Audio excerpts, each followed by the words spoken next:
Retirement tax planning can be downright complex. Because of this, we frequently see long-term planning mistakes and misjudgments. In this video, I'd like to talk about 4 mistakes that I've recently seen. Now, I've recorded Roth conversion mistake videos in the past, and like past videos, this is not an all-encompassing list. But as we get to the end of 2023, uncovering and fixing these mistakes may just help you save thousands. Let's get into it. Mistake number 1, assuming there is one and only one correct answer in terms of how much you think you should Roth convert each year. I think this mistake is best explained with an example. One thing we need to understand as a base for this example is that taxes don't stop when you pass away. When analyzing whether a Roth conversion is valuable, you shouldn't just look at the savings while you're alive, but also at the savings if you pass money on to the next generation, assuming that's a goal of yours. Right now, your heirs have 10 years to completely exhaust those IRA dollars and pay the corresponding taxes. Well, one of the most difficult Roth conversion situations to plan for is when a retiree will see some really high tax rates while they're alive in retirement, but their heirs are in a much lower tax situation either. In this type of scenario, the value of a given Roth conversion may come down to when exactly you pass away. For instance, let's say that you're in the type of situation where you're maxing out the 32% bracket.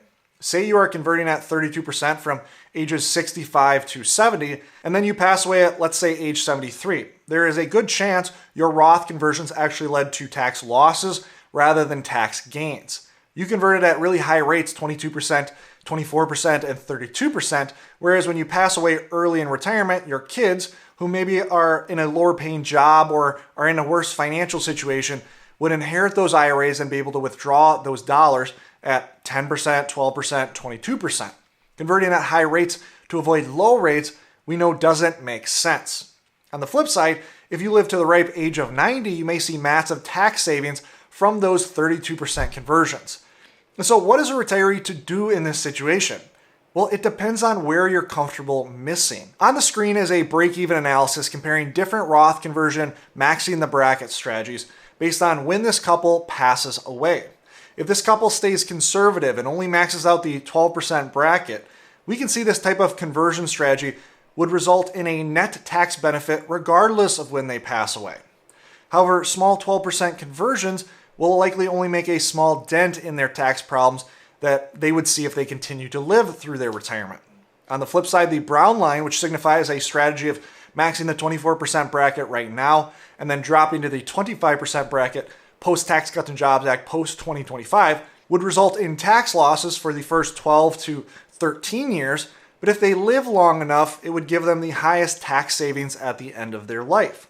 So, which answer is right here? Well, it's completely dependent on your goals and life expectancy. Where are you comfortable missing? Are you comfortable with an aggressive strategy that could result in losses at an early passing? Or do you want to make sure that with 100% confidence that any conversion you do adds a tax benefit? Not all situations are black and white. And so this discussion on the gray area can help your understanding and make sure you're getting the best financial outcomes based on your goals. Mistake number 2, over-converting because you are trying to eliminate all tax problems rather than just minimize. For instance, last week we talked about a tax hurdle called IRMA. IRMA can be a multi-$1,000 per year Medicare penalty if you show too much income. Some retirees will watch that video and think, I just want to make sure I never have to worry about this annoying and complex tax hurdle. And so I'm just going to bite the bullet and convert really heavy on the front end of retirement. Biting the bullet now will certainly simplify things later. And this is true, but keep in mind that we can't eliminate taxes, only minimize them and change the time that we pay taxes. And so our goal is to not eliminate problems, but rather prudently avoid some of them the best we can. Some problems are unavoidable at the end of the day. So many of you have seen me go through this in numerous tax planning videos. The value of a Roth conversion comes down to the rates you pay today versus the rates you avoid in the future. There is no quote-unquote growth cost to a Roth conversion. It all comes down to rates. This is shown on the screen. If you pay the same tax rate on a conversion as you would see on a withdrawal, you get the same value at the end of your plan. If you pay a lower rate on the conversion, you would see a tax benefit. Because of this, over-converting on the front end may simplify your situation, but it also might come at a financial cost.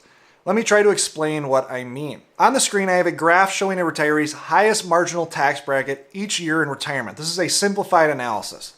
In yellow, I have the traditional withdrawal method of taking from your taxable account first, tax-deferred second, Roth last. In blue, I have their most optimal Roth conversion strategy as we sit here today. It involves a string of converting in the 24% and 28% bracket. This strategy is estimated to save this retiree north of $1 million in after-tax wealth.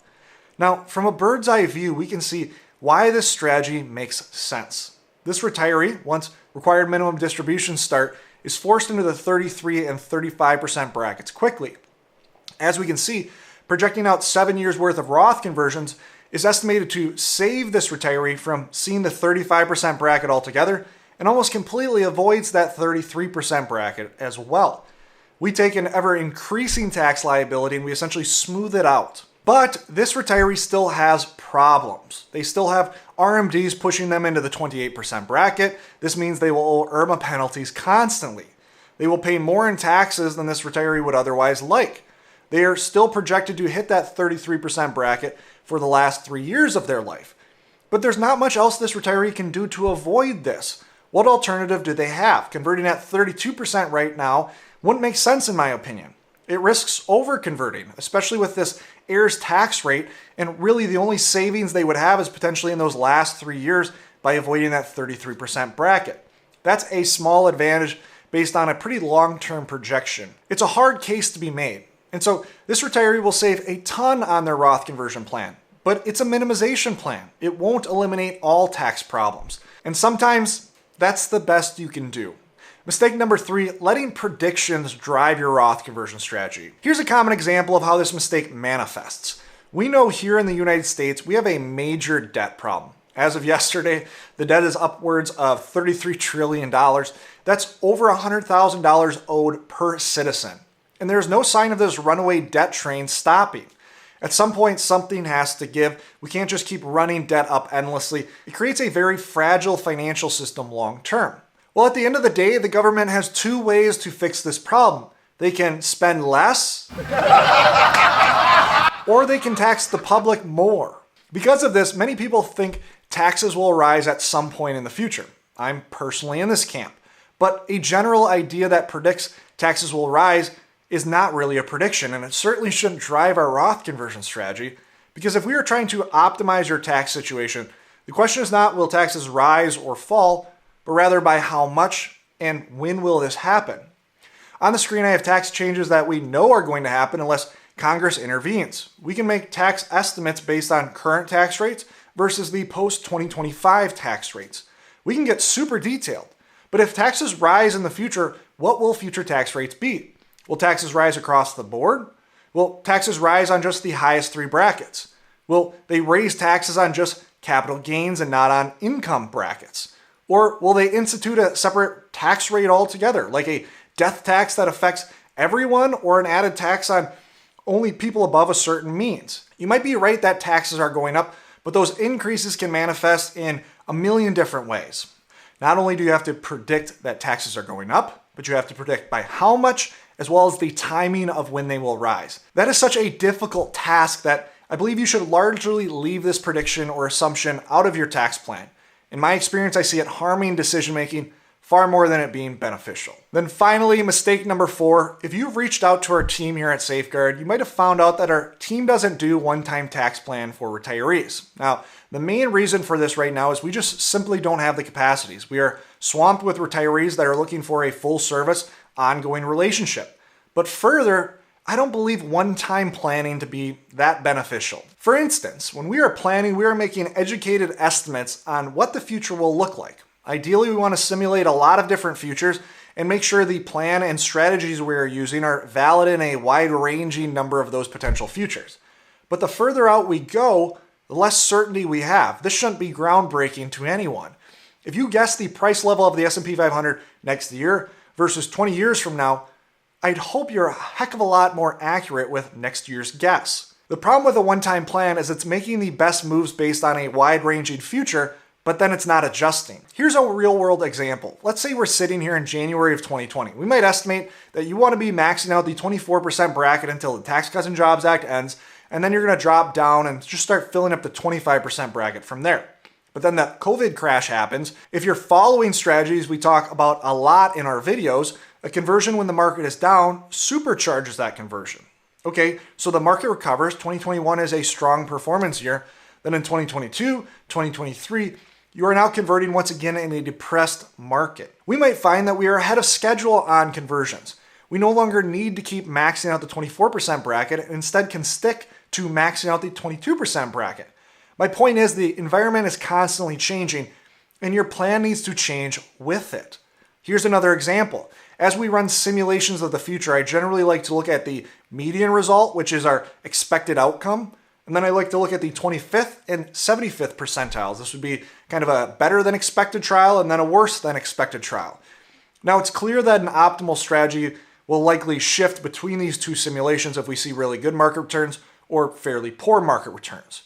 If we are doing a one-time plan, we basically have to bet on which simulation we think is most likely. Instead, we want to step year by year and dynamically adjust. We use the plan as a roadmap, but it gets consistently updated. We convert in year 1, and then we step into year 2 and we update that forward-looking tax plan. What impact did our conversion have? What are the problems we expect to come in the future now that we have this updated plan? And so this is the problem I have with a one-time plan. It confines you into a box. Planning is far more important than a plan. Your goals will adjust, market conditions will adjust, tax laws will adjust. If your plan isn't adjusting as well, then how can you expect to get the most value out of that plan? The greatest value comes in planning, not just a plan. Thanks for watching today, everyone. I hope this helped rework some assumptions you might have in your retirement plan. If you're looking to learn more about common Roth conversion planning mistakes that we see on an ongoing basis, click this video right here. It may just save you thousands, if not tens or hundreds of thousands. Thanks so much for watching. Always remember, you don't need more money. You need a better plan. We'll see you in next week's video.